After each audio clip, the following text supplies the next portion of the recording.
Bismillah, wassalatu wassalamu ala rasulillah wa ba'd. Assalamu alaikum wa rahmatullah. A bidiyon da ya gabata na yi bayani akan misalai na ikhfa'i inda muka ɗauki harafi biyar na biyu daga cikin harfa 15 na ikhfa'i muka yi misalansu a wurin nuna sakina da tanwini. Insha Allah ta'ala a cikin wannan bidiyo za mu ɗauki harfa biyar na ƙarshe su ma mu ga misalansu a wurin nuna sakina da tanwini insha Allah. A harafinmu na gaba shine zal ko mu ce zayyun. Idan muka ce nan fa'in, nan mun samu nun as-sakina, next to ita mun samu zal. Kun ga sharaɗin ikhfa'i ya cika. Sai mu karanta fa'in zalaltum.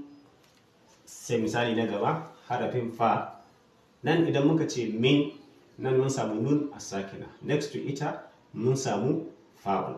Sai mu karanta min fi'a, min fi'a, min fi'a, ba ai gunna mai kauri. Sai harafi na gaba shine harafin ta'un. Idan muka ce min, nan mun samu nun as-sakina, next to ita mun samu ta'un. Sai mu karanta min turab. Sai misali na gaba harafin dad. Idan muka ce man, nan mun samu nun as-sakina, next to ita mun samu dad. Sai mu karanta ma'bude. Ma'bude, shi za a yi magunnan kauri.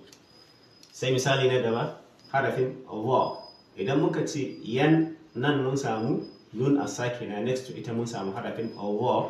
Sai mu karanta yanzurun, gunna ɗin za a yi mata kauri a nan. To, waɗannan su ne misalai na waɗannan harufa na ikhfa'i na nuna sakina. Insha Allah za mu ga na tanwini. Harafi na farko shine harafin za. To, idan muka ce na san, nan mun samu tanwini na fatahatani, next to shi mun samu za. Sai mu karanta nafsan zakiyya.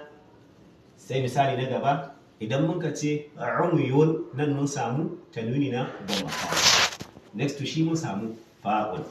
Sai mu karanta umyun fahum, umyun fahum. sai next to shi, ko kuma bari mu isuwa mu ce umyun fahum la yarji'un. Sai misali na gaba idan muka ce jannatin, nan mun samu tanwini na kasaratani, next to shi mun samu ta'un. Sai mu karanta jannatin tajri.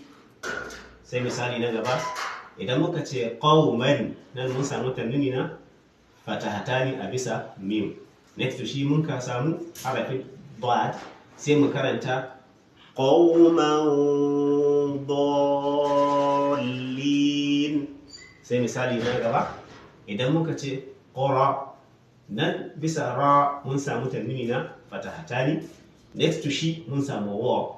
Sai mu karanta quran zahira, nan ma za a yi mata ita gunnar, za a yi mata kauri. Insha Allah ta'ala nan za mu dakata sai kuma da gaba. Wassalamu alaikum wa rahmatullah.